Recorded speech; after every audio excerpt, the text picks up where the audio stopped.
The National Weather Service has issued a wind chill advisory for the entire Delmarva Peninsula until 9 p.m. tomorrow night.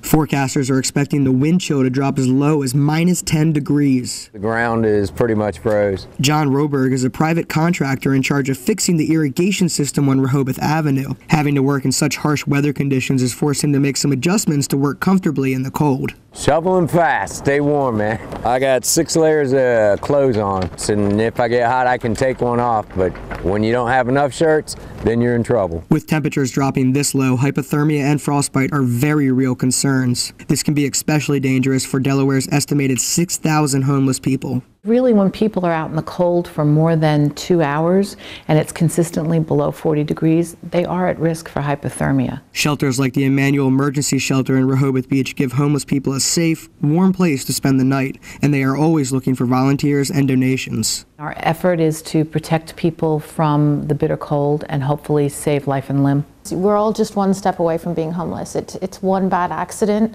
that means you're out of work and you can't make your bills. Doors for the Emmanuel Shelter open every day at 4:30 p.m., but the Community Resource Center in Rehoboth Beach is open all day for those in need.